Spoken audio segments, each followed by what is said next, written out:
Temple and Philadelphia police are working together to find the man involved in an assault and robbery of a Temple University professor. This is the surveillance video of the suspect leaving Anderson Hall. Hello, I'm Karina Cheung. And I'm Stetson Miller. A T-alert was sent out at 11:55 Tuesday morning notifying staff and students of the incident. 81-year-old intellectual heritage professor Gopal Veeraswamy was assaulted and robbed in his second-floor office. Updates Nick Mann is live outside of Anderson Hall with the latest. Nick? I'm here live outside Anderson Hall where a professor was assaulted and robbed inside this building Tuesday morning. Police are continuing their search for their new suspect, 45-year-old Daryl Moon, who allegedly made off with the professor's wallet. Police report that the suspect punched the 81-year-old professor in the face before threatening him with a knife and demanding his wallet. When I get to the classroom, people were talking about a professor that had been basically mugged and beaten up in his room. The attack sparked concerns among students regarding campus safety. I honestly thought it was pretty secure, but the fact that this happened inside of a building is pretty scary. They're updating us right away when it happened, so I do feel somewhat safe, but it is surprising that it was inside for a faculty member. Immediately following the incident, Campus Safety Services increased their presence in and around Anderson Hall and are currently reassessing the building's security. We will increase security in the area just to make sure that people are feeling comfortable. Temple Police released surveillance footage on Wednesday depicting the suspect exiting Anderson Hall. After sustaining head trauma and lacerations to the face, the professor was transported to Temple University Hospital. Police are continuing their investigation looking for the suspect and if you have any information, please contact campus security at 215-204-1234. Reporting live from Anderson Hall, I'm Nick Mann. Thank you, Nick. Temple University's healthcare system has been given a credit downgrade by Moody's Investors Service, leaving a threatening shadow on the university itself. Isabel Garcia is standing by in the newsroom with more on the potential issue. Isabel, the main question is, should students be concerned? Stetson and Karina, as of right now, students do not need to be worried about this directly affecting tuition specifically. However, there are more details that should be considered. Though the university maintained its current grade of an AA3 based on Moody's most recent report, the Investor Service changed its outlook from stable to negative. The university is still doing well. All of our metrics look good, enrollment is strong, you name it. But they took our outlook from stable to negative, which is a signal that that organization attached to you is pulling down just a little bit, and we're going to send a signal to the market that we're a little nervous about that. Ken Kaiser is the interim chief financial officer of Temple University and explains how the school is impacted based on its affiliation with the Temple Health System. Although we're separate credits and separate corporations, we are connected. And when the health system gets downgraded, it does pull on the university. Professor of Economics Richard Bernstein explains the reason why costs of the healthcare system are so high. It provides health care to a community that is basically low income and not served elsewhere.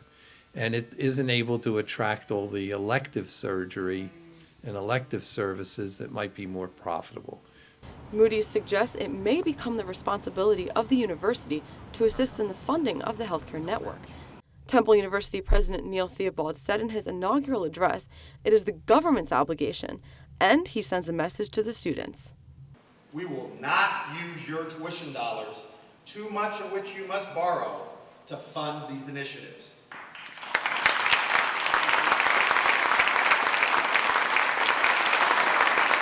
Funding indigent health care is the appropriate responsibility of our federal, state, and local governments.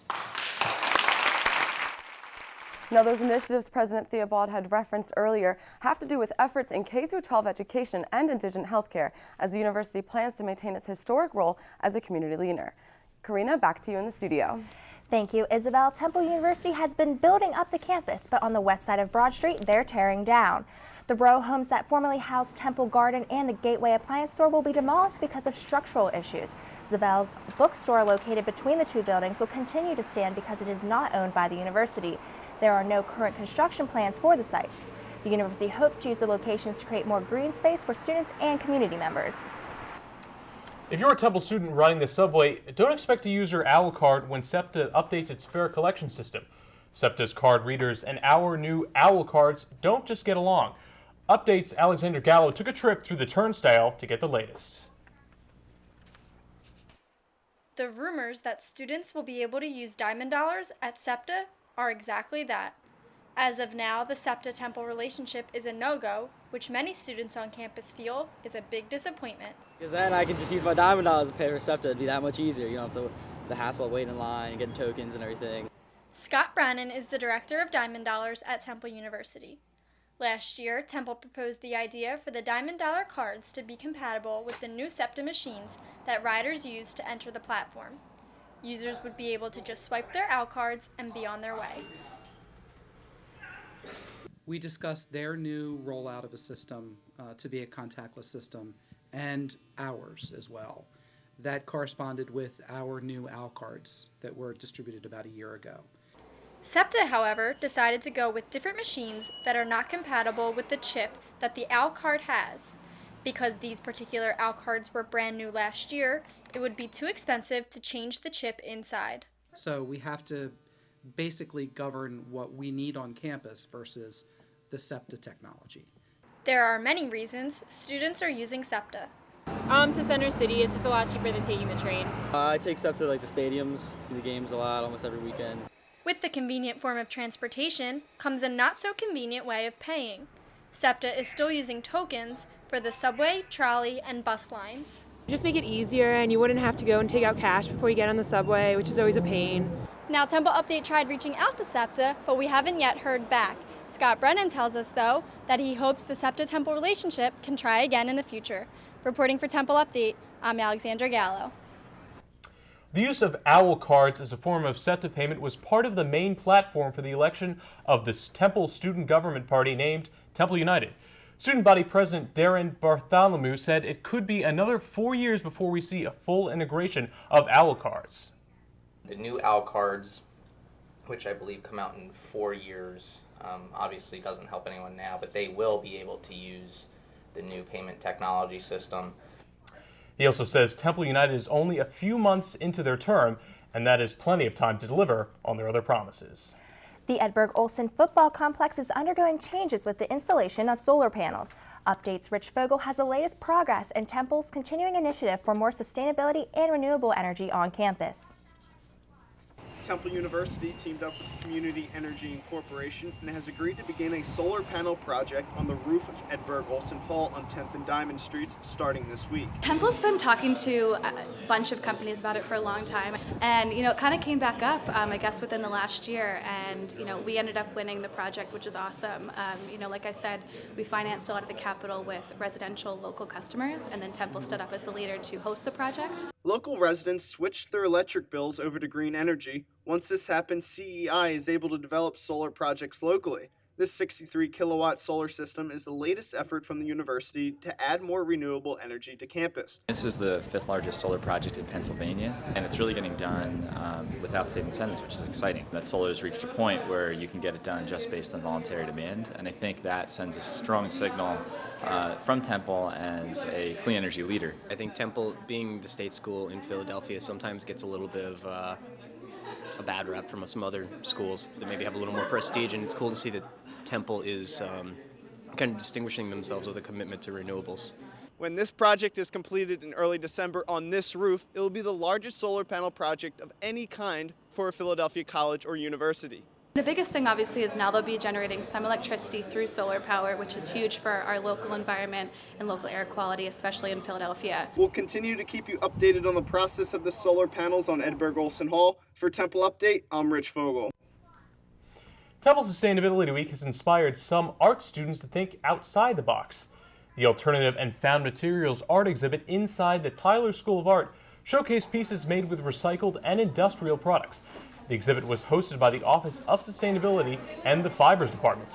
One student project was made from 8,000 cigarette butts, while another artist made use of materials like glass bottles and traffic cones for their sustainable design. Giveaways and going green went hand in hand at Campus Sustainability Week's Green Fair. Temple Update's Serabo recycled her way to the event. All week, students have been learning about campus sustainability and going green. The highlight of the week was the Green Fair, where students collected information about farming, biking, energy, and everything in between. Students even watched demonstrations from the Philadelphia Water Department. It's going to flow downhill to the lowest point, and that lowest point here in this area is the rivers.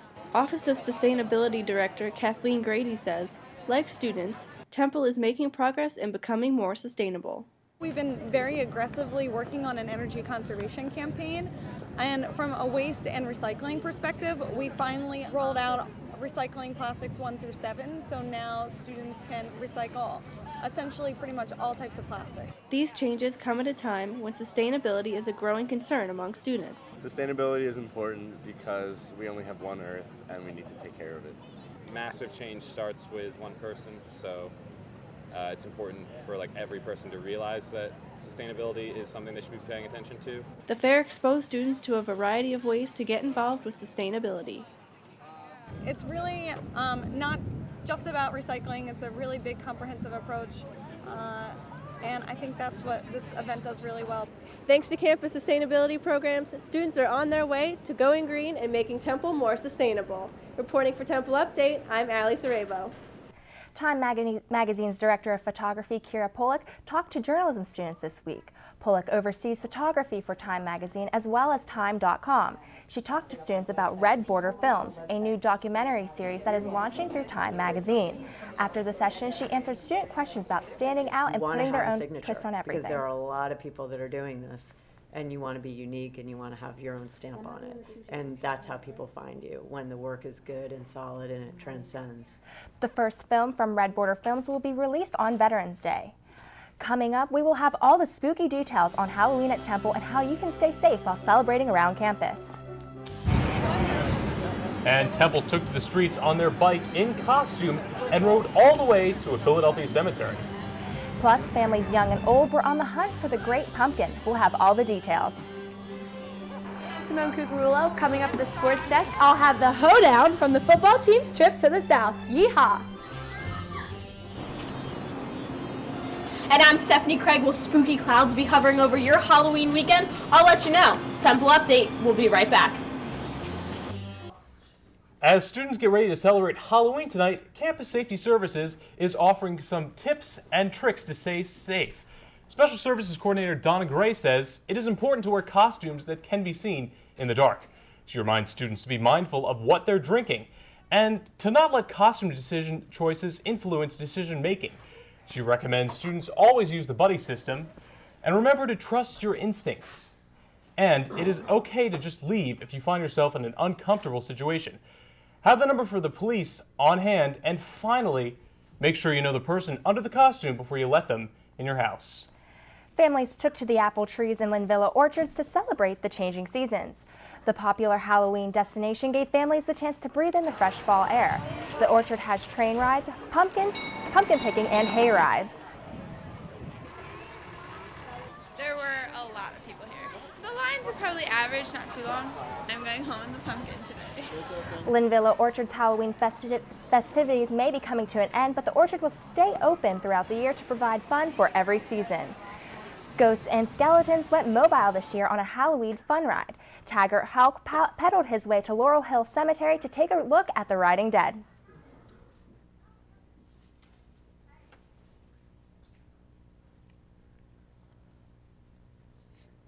The Temple community gathered around the bell tower in a collaborative event including Bike Temple and the Office of Sustainability. The 4th annual Halloween Fun Ride concluded Sustainability Week and provided a fun opportunity for students to venture outside the main campus and explore new parts of the city. This is a great way to get out and realize that you can engage the city so easily on a bicycle. Students and faculty gathered at the bell tower, displaying their traditional and not so traditional costumes. The weather played a key role in the event's successful turnout. Some of my best parties have always been Halloween parties. And on a day like this, great holiday, how can you not get into it? The ride provides an active and exciting atmosphere for its participants. For some of the bikers, this event is a highlight of the fall season. I love it. It's probably one of my favorite festivities of the school year. Yeah, it's really fun because you get to ride through the city and everyone's just looking at you like, who are those people dressed up? Making a lot of noise. Riders said farewell to the bell tower as they embarked on their 5-mile journey through North Philadelphia, heading off to the Laurel Hill Cemetery. We're here now waiting at Laurel Hill Cemetery as Temple University students, faculty, and the surrounding community make their 5-mile trek from the Temple Bell Tower. As they entered the cemetery, the costumed bikers demonstrated their enthusiasm after enjoying an hour-long ride. Reporting for Temple Update, I'm Taggart Hauk. Coming up, I believe we have lost yet again. Simone Cuccurullo is at the sports desk with the highlights. And will the weather stay cool for your Halloween festivities? We'll tell you all about it in the 5-day forecast. Temple Update, we'll be right back.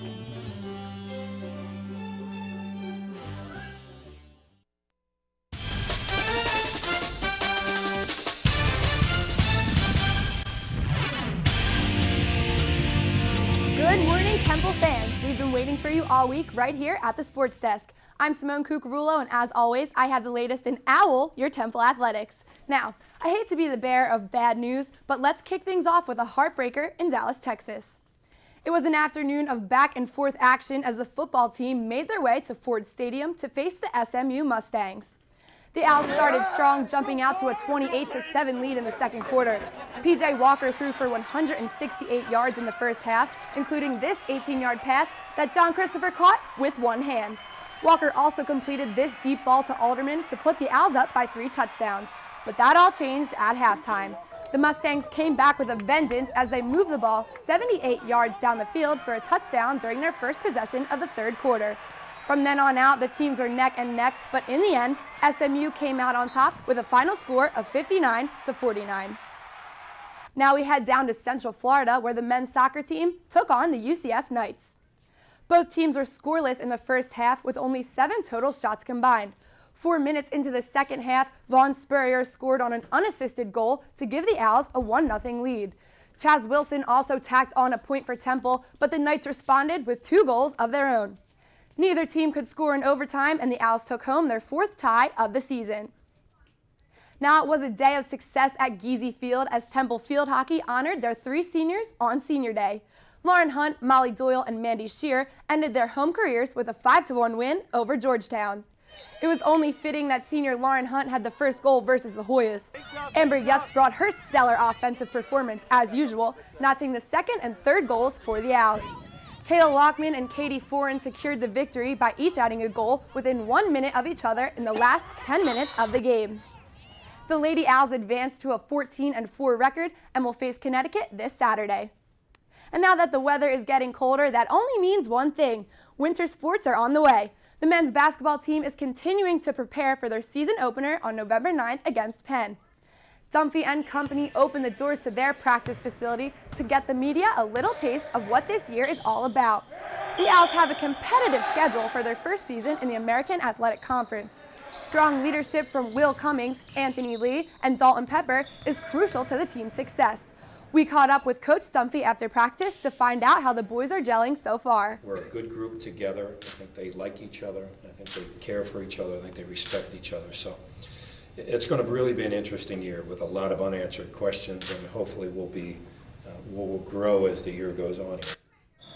To get your tickets, visit owlstix.com.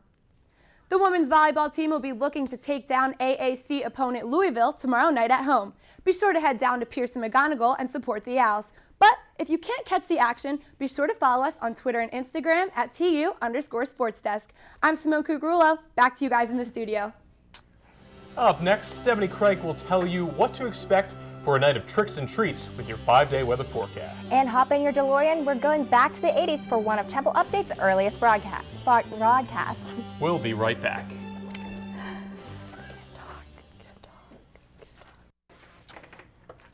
Today is October 31st, also known as the Day of the Dead. Or Halloween. I really hope that the weather will hold out so we can go trick-or-treating this weekend. Yeah, well, we can start now. Let's head over to Stephanie Craig with your Halloween forecast. Trick or treat, Steph. Trick or treat, Stetson and Karina. Happy Halloween.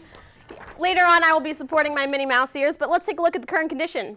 It's currently 55 degrees and cloudy outside today, and because it's Halloween, everyone wants to dress up, so let's take a look at Sally the sorority sister to see how she dressed for class. She's supporting her witch costume, and she looks adorable, so make sure to wear long sleeves today as it will be a bit chilly. Although we will see a high of 71, winds will be reaching up to 12 miles per hour. There's also a 20% chance of rain. Let's take a look at your Halloween forecast. Tonight we will see some scattered showers with a low of 62, so just keep that in mind when heading out for trick or treat or to a party. Friday we will see more rain with a high of 72 and a low of 50. Winds will reach up to 19 miles an hour.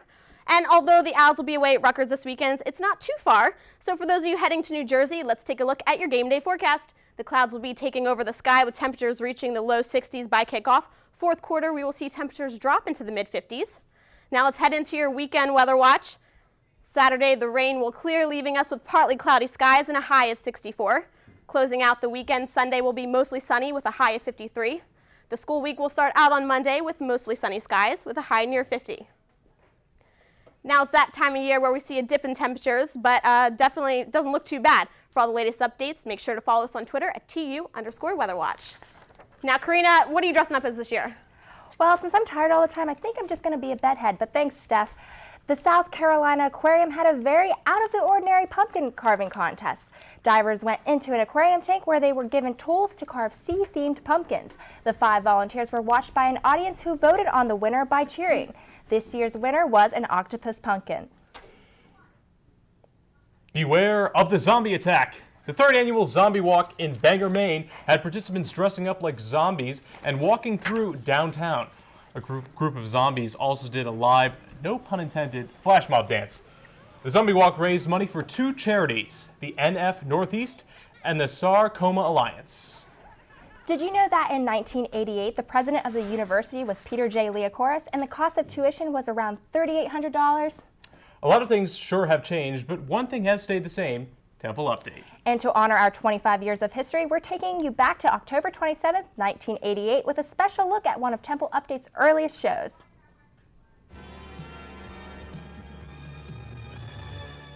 Hello and welcome to Temple Update. I'm Victoria Lim. And I'm Lynn Giroux. Temple held a Safety Awareness Day on all of its campuses this week. Dare Week has come and gone at Temple, but it's a way of thinking organizers hope will become year-round.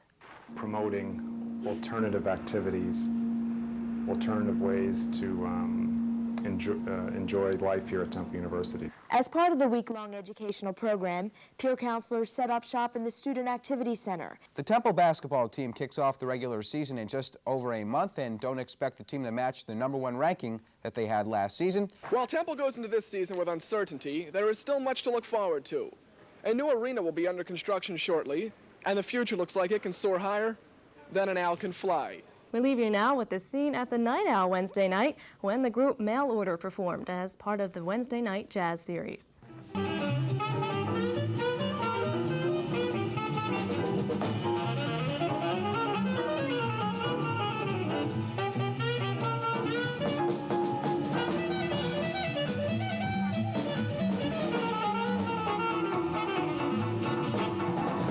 Well, I definitely have my costume ready. I think I'm going to be a cat tonight. What about you, Stetson? I am being a devil right now, so. Look dashing. Look great. And that's all for this edition of Temple Update. For more news and information, check us out on Facebook, YouTube, and Twitter. And you can always watch us live at 10 o'clock online or on TUTV, Comcast Channel 50, and Verizon Fios Channel 45. For Stetson Miller and the rest of the Update team, I'm Karina Cheung. Have a great day and happy Halloween.